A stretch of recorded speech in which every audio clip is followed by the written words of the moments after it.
Today, we're resurrecting our jalapeno cheddar sourdough. What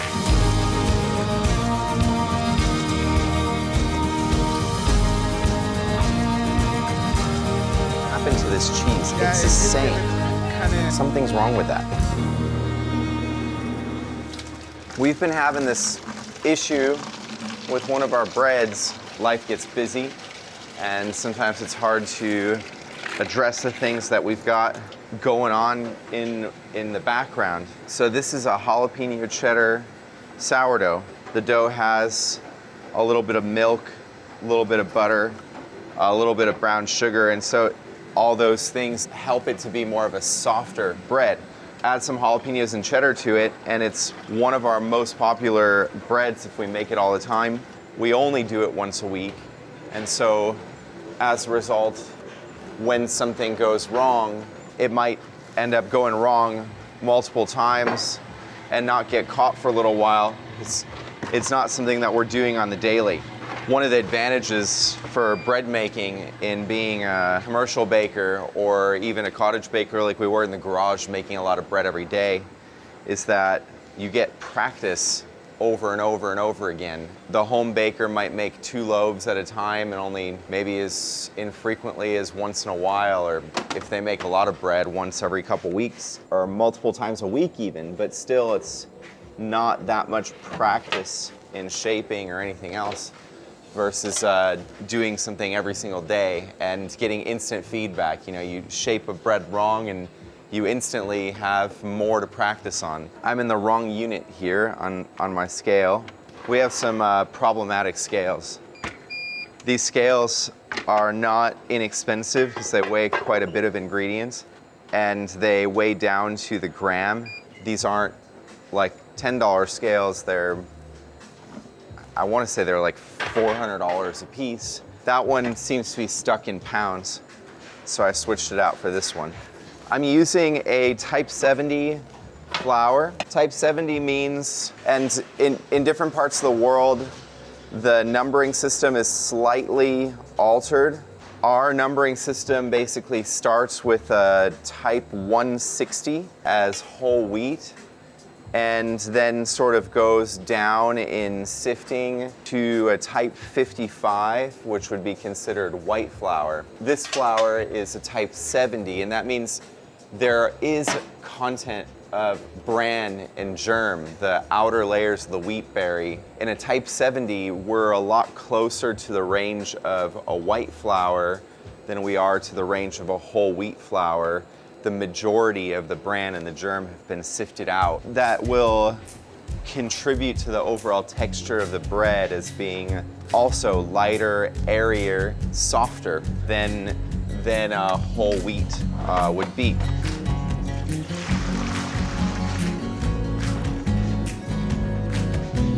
All right, so my autolyse is ready to throw on the mixer. In the meantime, I'll do some prep for some of the other ingredients. I've actually got 2 different sets of the exact same thing here. I've got a block of cheddar cheese. I've got fresh jalapenos. I have pickled jalapenos, and then I have shredded cheese. It's another human nature thing to simplify where you can. Prep work takes time. It can be sort of an annoying part of somebody's day if you've got a huge list of other things going on. However, once you simplify too much, I think that you end up making compromises. So one of the things that happened to this bread over time, over the course of a year, is we went to pre-shredded cheese and pre-sliced jalapenos. In both cases, I'm gonna do a side-by-side comparison today to see the difference. When you only see the ingredient itself, the pre-shredded cheese or the pickled jalapenos on their own, it's hard to tell. But once you put the other more whole ingredients next to them, you can even visually see striking differences between the 2 of them. I want to tell you a little bit about shredded cheese because this just seems like a good idea. You're going to notice I'm going to spend a fair amount of time cubing cheese. Shredded cheese and bread creates a slightly unfavorable texture. It is possible to incorporate it well in our method of folding in inclusions, but it's still so small in nature that it ends up modifying the texture of the whole bread. The thing that I hate more about shredded cheese, or pre-shredded cheese, when it's pre-shredded, a natural preservative that's added to the cheese in the industrial facility that shreds it is cellulose. Pre-shredded cheese, if you go to the store and buy pre-shredded cheese to make tacos one night, know that that's a preservative that is likely on your cheese. Whereas when you buy the whole block, it's just cheese. Between the two bins of dough that we're gonna make, you're probably going to see some of that difference. This extra barrier of cellulose prevents it from caking together in your shredded cheese. So that way when you get it, you have what you're expecting, which is shredded cheese. Also consider that anti-caking agent now going into your dough. You expect cheese to be very melty, and somehow this cheese, you're gonna notice in all the way through the process that it stays like a perfectly shredded piece of cheese. I'm not a big fan, I think you can probably tell. All right, so each of these is getting 60 grams of jalapeños. So I need 60 times 32 loaves, 1,920 grams is what I need in jalapeños. So the difference between the fresh and the pickled jalapeños is a bit of flavor. You know, on the one hand, the pickled jalapeños don't pack as much of a punch. They've been processed and preserved in the pickling process. When examining inputs or ingredients, you got to look at everything, and the aesthetics, the visuals tell a story as well. I keep kind of referring to that, but you can see in the pickled jalapeños the sort of difference in the zap of flavor. I'm not saying people shouldn't preserve their food. That's like a age-old human history. Although I have a choice here, I can use fresh, and that means that I have to go and process jalapeños myself, or I can use preserved. That's not necessarily a bad thing. Pickled jalapeños have a less vibrant color. I'm having scale issues today. The battery died on this one. I'm gonna switch it out. I really like the fresh jalapeños in the sense all the juices are still contained inside the fruit. I'm just a big believer in using great ingredients and that it shines through and through when you do. Of course, you can already see one of the side effects of using these whole ingredients. For cheddar, I'm cubing the cheddar. That will prevent it from interacting directly with the dough and kind of intermingling with the gluten development or the actual dough itself. I also like it cubed in the final bread because it gets a little melty. But to cube cheese takes some time. It's a bit of a time suck. I think it's well worth it, especially in a product that we're only making once a week. In my view, it's like, make something once a week, let's make it really, really good. If we do it right, then we influence our community to come out here on that once a week because they really want this bread. In order for that to work, it's got to be something that's made with a lot of pride.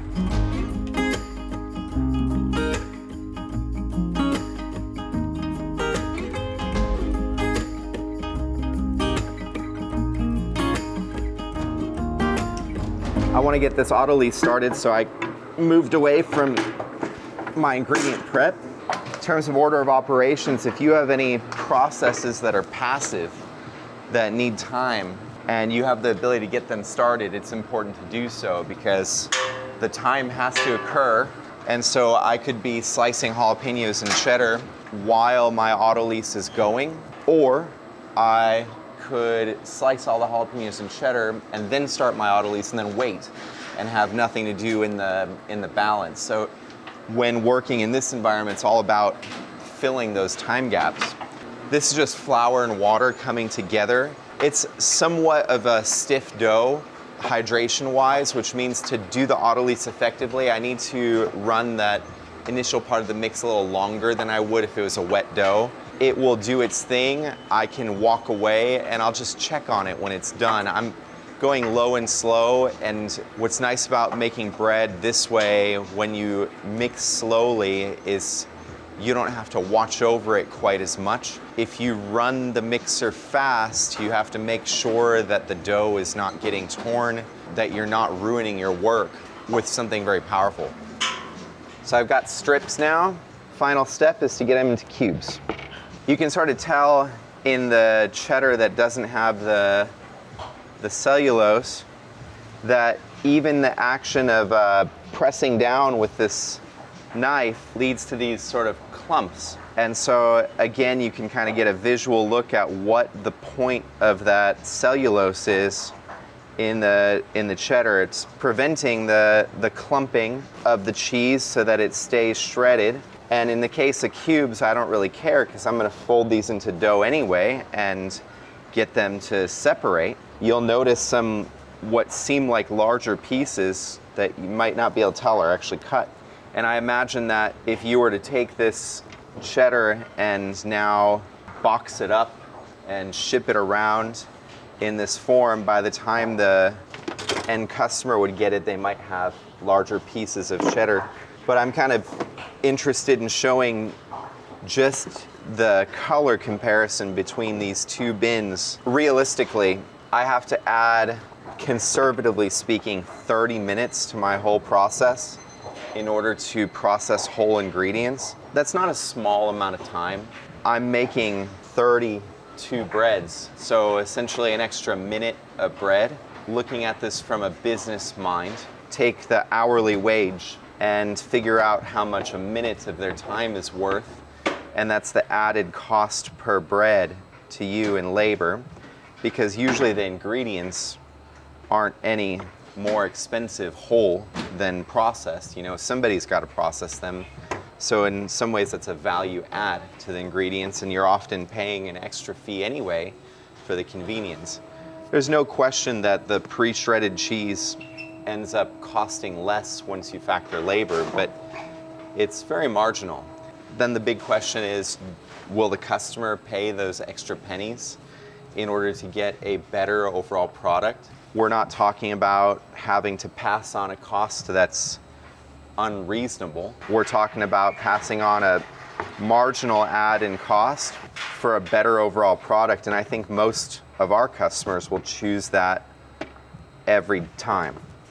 You can make an argument that as a business, your job is to save money wherever you can. Then also consider if the product that you're making is worse and less appealing, you'll sell less of it, and so you'll have less money. Finding the right balance between what to save on and what to spend on, I think, is important. The inputs, the ingredients, things that people are actually going to go ahead and eat are always important. I don't know if you can see from the footage right now at this state in the game, but at least to my eye, this cheese has a more vibrant color than this cheese does.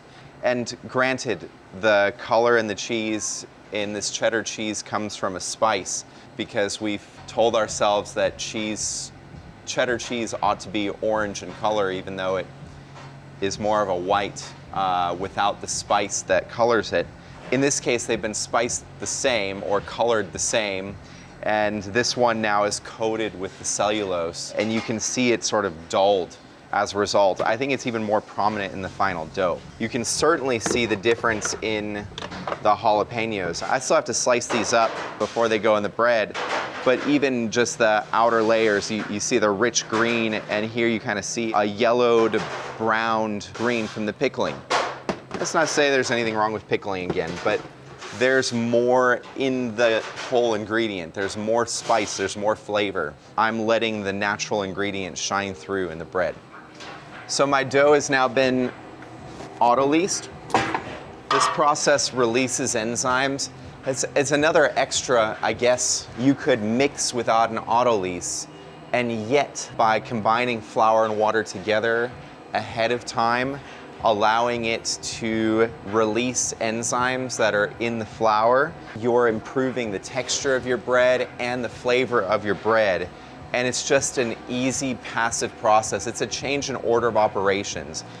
It might seem like, oh, I'm doing this extra step and then I have to wait for the auto lease. Why, when I can just mix it successfully? But notice I have other things that I can do. So the auto lease has benefits if I just let it do its thing for 20 minutes.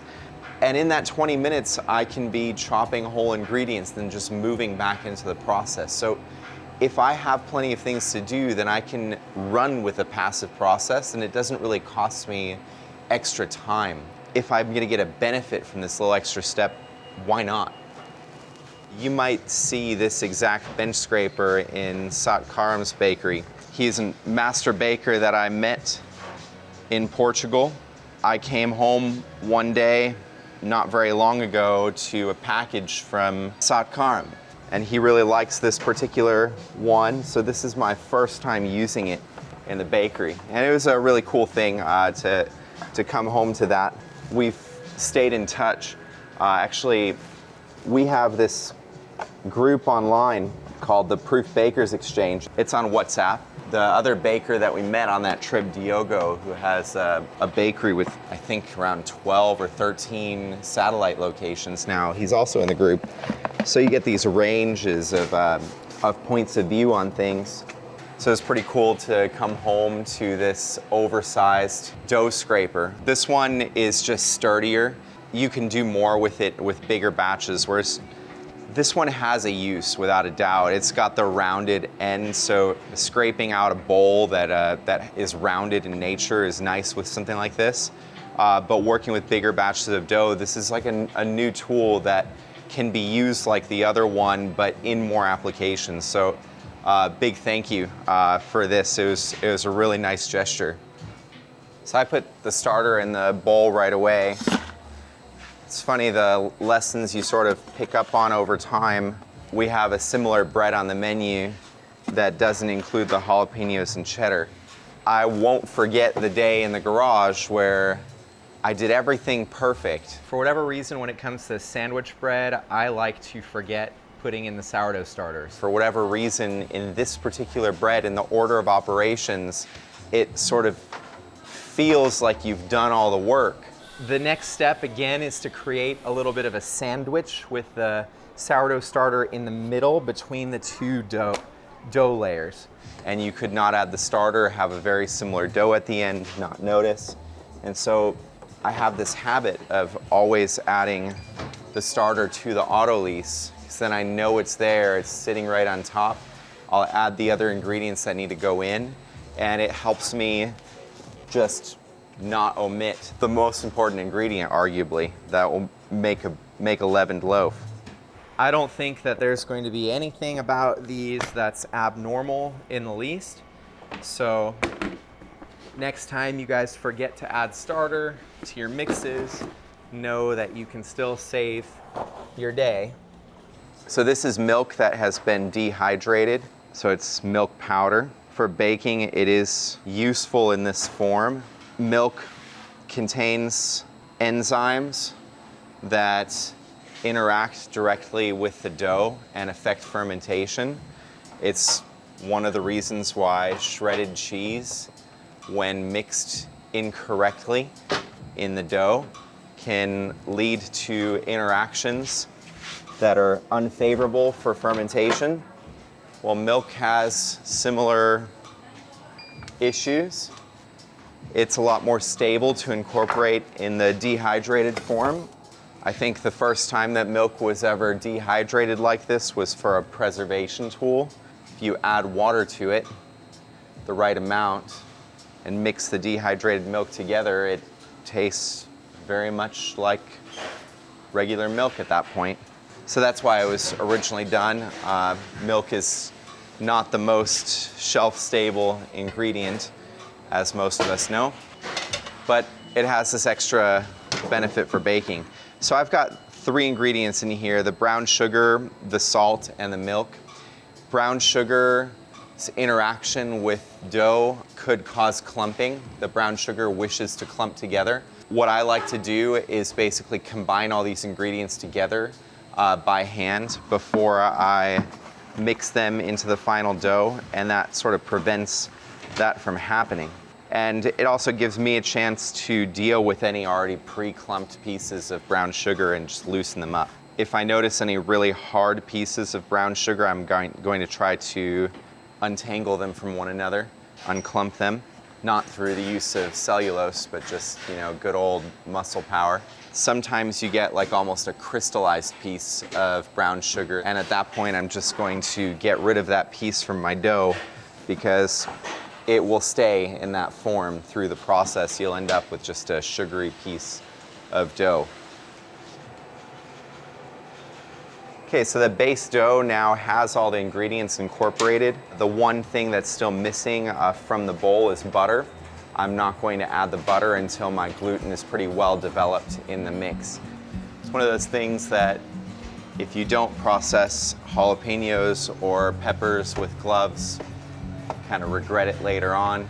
I am not a chef by any means, so now you all get to see my not so well developed knife skills, but that's okay. So green is actually a traditional color coding in the restaurant world for vegetables. If you say have a green cutting board for vegetables and a red cutting board for meats, so that color coding lets you quickly change workstations without cross-contamination. You always put your vegetables on a green cutting board. You always put your meats on a red cutting board. Mixing can also be a passive process, especially when you've done it for a while. It's all about establishing good buffers for yourself and knowing when to check. I have a bunch of ingredients to incorporate together. I'm going on a low speed. Certainly not going to harm my dough to go nice and slow with this process. By the time I come back in 5 minutes, the dough will be well incorporated together on its way to gluten development, and I can kick up the speed a little. I'm gonna go back to prepping now.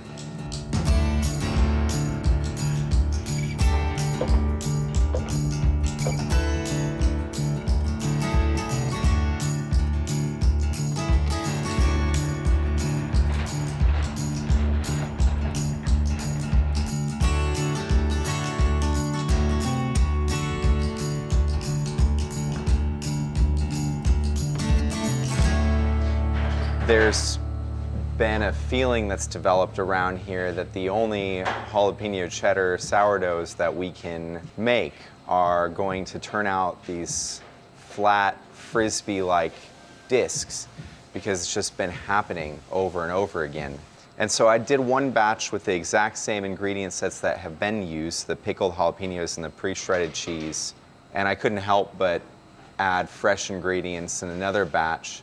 I actually personally don't think that I'm going to get a drastically different shape in the bread. I don't think I'm going to get frisbees to begin with, but I do think that I'm going to hit two birds with one stone here. I'm going to convince everybody around here that the fresh ingredients are worth grabbing and worth processing. And then on top of it, I'm going to just simply dispel any notion that these need to come out as flat frisbees. One of my suspicions as to why I've used this to get rid of the brine, and I'm going to actually take extra measure to squeeze out any remaining juices because I don't want a whole lot of extra moisture coming into the dough. That really throws off the actual dough itself.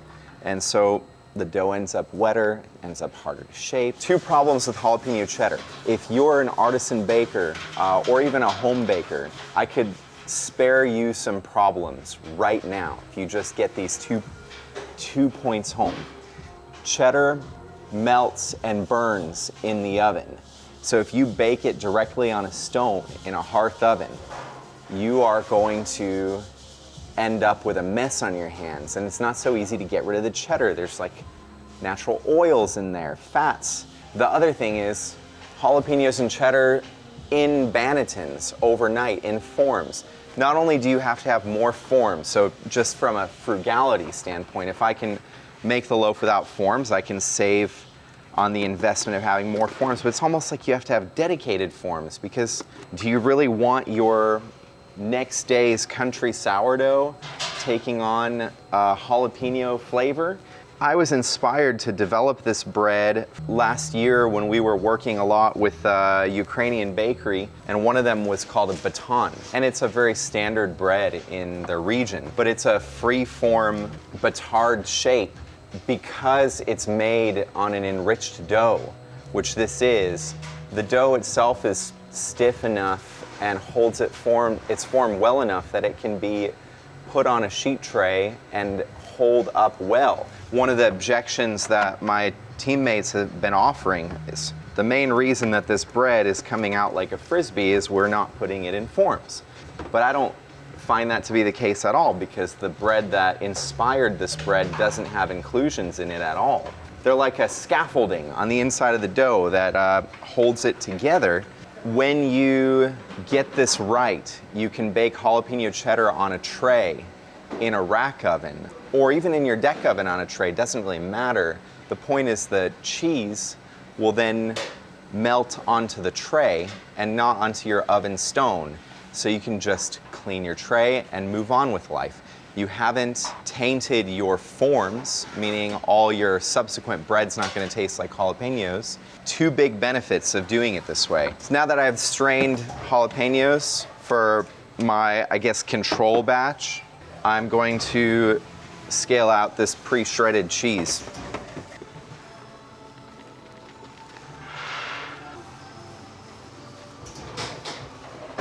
So I've got my two ingredient sets to split my batch. The mix is complete. I need to grab it and throw it into bins, and then I can start folding these inclusions into the bins.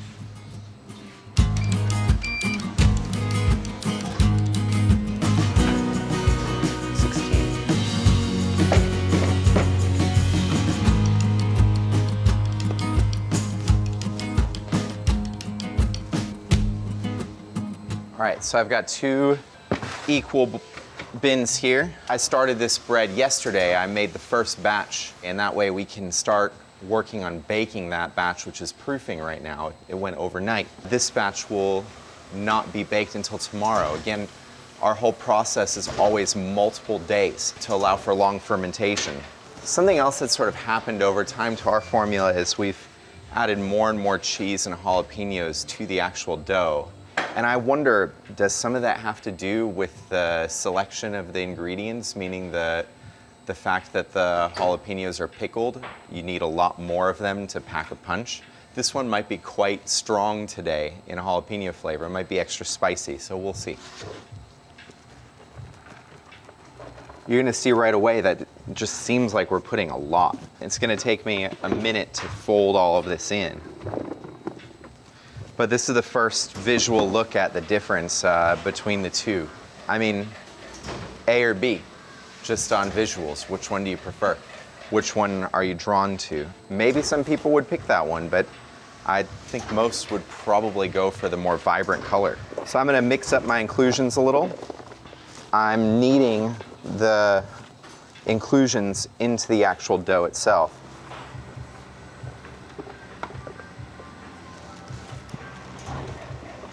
So now that I have this first set of layers, I'm going to essentially laminate this. I have the layers, and now I'm doing folds in order to spread the layers out evenly through the dough.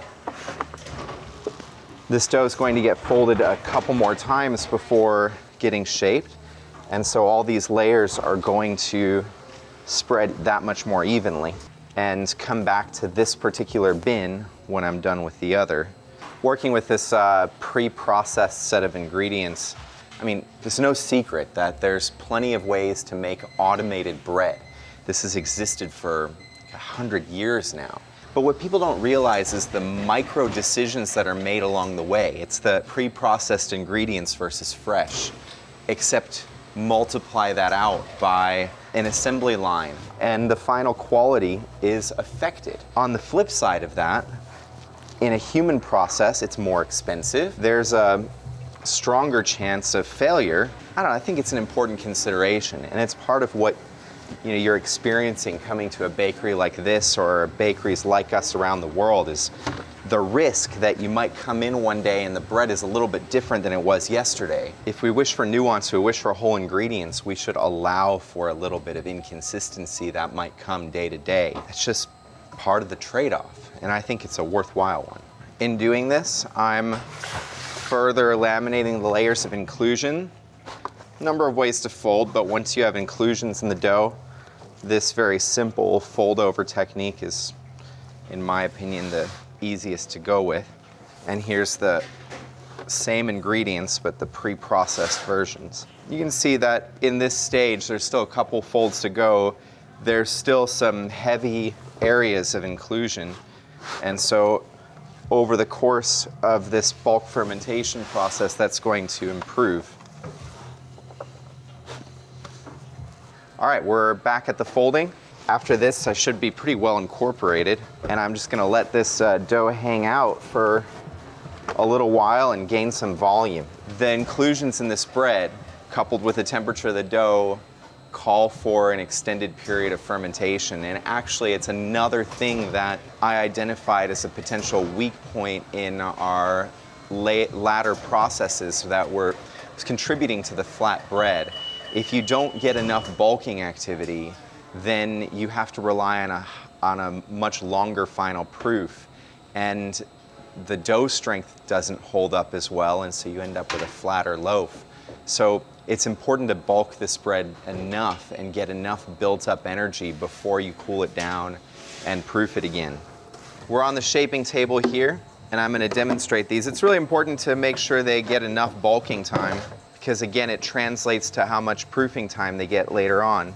So I'm grabbing 700 grams, and right now my main goal or objective is to build strength in the dough, because the more strength I build now, the easier I'm going to have time with this dough later on in terms of retaining its shape and making sure we don't end up with the frisbees that we've been ending up with. So there's 5 of these. I'm going to do something unconventional and put this back for a minute just to show you the difference in visual between the two.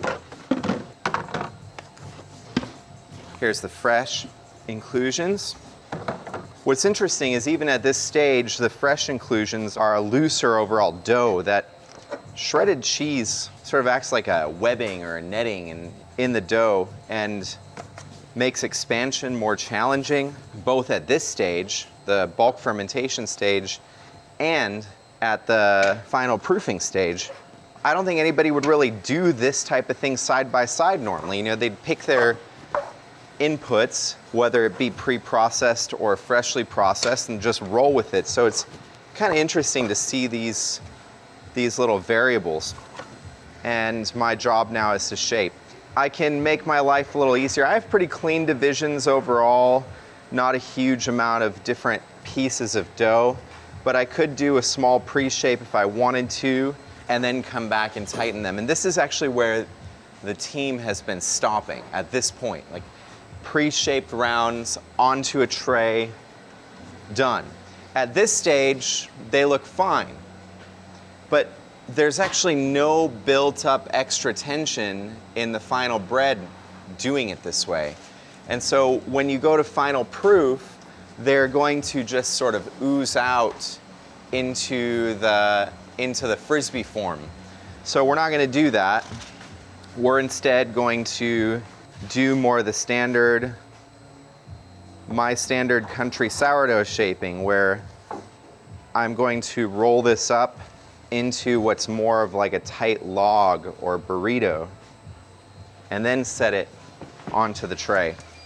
And if I do my job correctly, then I'm stretching the skin of the dough tight the whole time.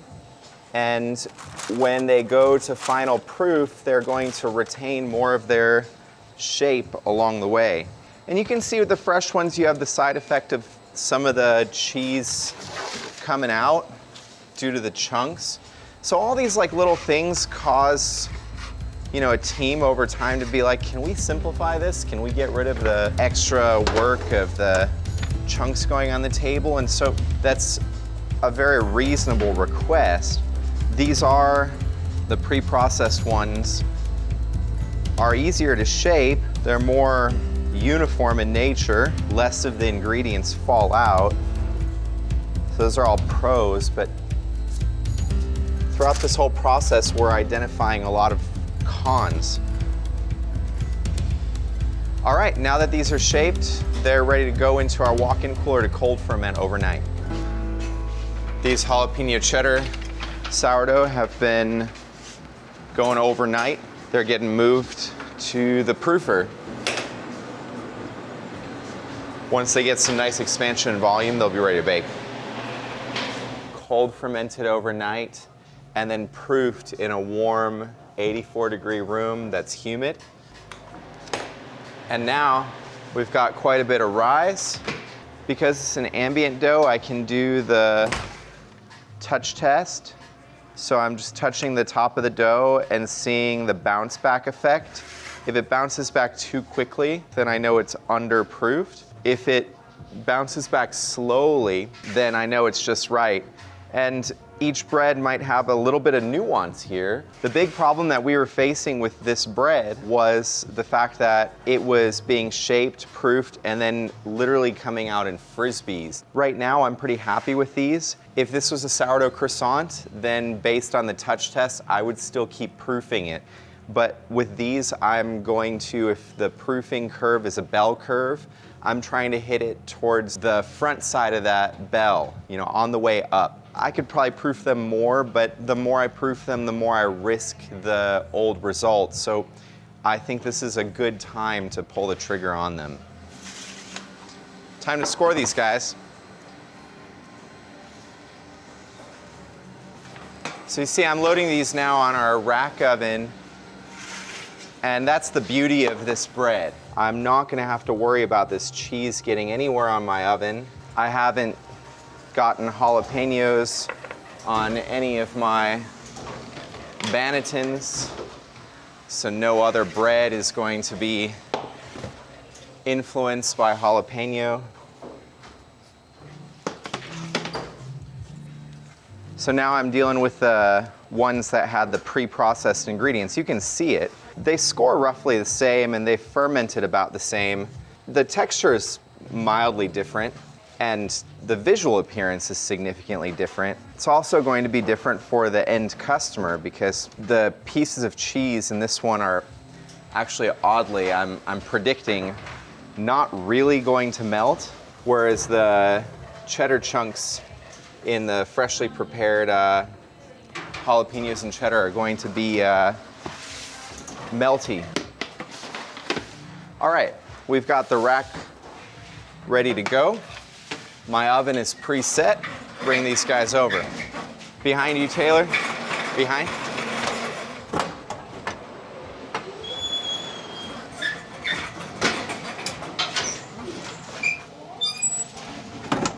So the steam injection is going to make these nice and shiny on the outside, and you can already see that they're getting some rise. They are already taller than the final bread has been, and they haven't even baked yet. I can't wait to see the final result, but we're on the right track here, that's for sure. Look at all that bubbly cheese. A loaf is fully baked when it's at roughly between 190 and 200 degrees Fahrenheit. Typically, if you pull a loaf out of the oven when it's above 180, you can be pretty sure that it's going to get all the way there, because it continues to bake for a few minutes after you pull it. In this case, the loaf that I temped was temping at 160 degrees, so right on the line, which means that the very inside of that bread could still be doughy and not fully gelatinized, which is kind of what ends up happening in the baking process. The dough gelatinizes into a breadcrumb. I'm also making an adjustment to the temperature during this baking extension. It's making sure that the heating element is not actually engaging, so kind of coasting the oven down at this point. You'll see the temperature dropping over the course of these 2 minutes, and that just prevents the bread from singeing unnecessarily. Hot open. Okay, just a final verification of temperature. Oh yeah, now we're good. Watch out, it's very hot. So I'm just creating a little lift, and that way they're easy to separate later on. They're not frisbees. So this is what they're supposed to look like. The ones that are going today, they're not gonna get shaped till the afternoon because they need to build up some gases, otherwise they take too long in the proofer. They also need to be shaped like loaves, not rounds. I also refrigerated overnight, which helps. I think we haven't been doing that. I'm gonna slice these both in half so we can take a look. This bread, what it's supposed to look like is a nice soft, kind of tighter crumb. Think of a sandwich bread with jalapeno and cheddar. So nice and soft, an eggshell, crisp crust. The crust is there for sure. And so here's the interior of the shredded and pickled version. Still looks really nice. Definitely not squatty or frisbee-like like the ones that have been being produced lately. And so all of the little nuances I did prevented that from happening. You can see what happens with the melty cheddar. I don't know, to me the cheese is just a no-brainer difference. At this stage, the jalapenos look comparable, I have to say that. It was possible to achieve a solid result, you know, the right shape, which is really what we were after today, is no more frisbee bread. It was possible to do it with both sets of ingredients. It'll be really interesting to see the feedback. The cheese is just no question. To me, all the way through, if you're gonna do fresh ingredients, do them all the way. The last bit is sharing this all with the team. Very excited about resurrecting this bread. A mission accomplished. You guys want to sample these?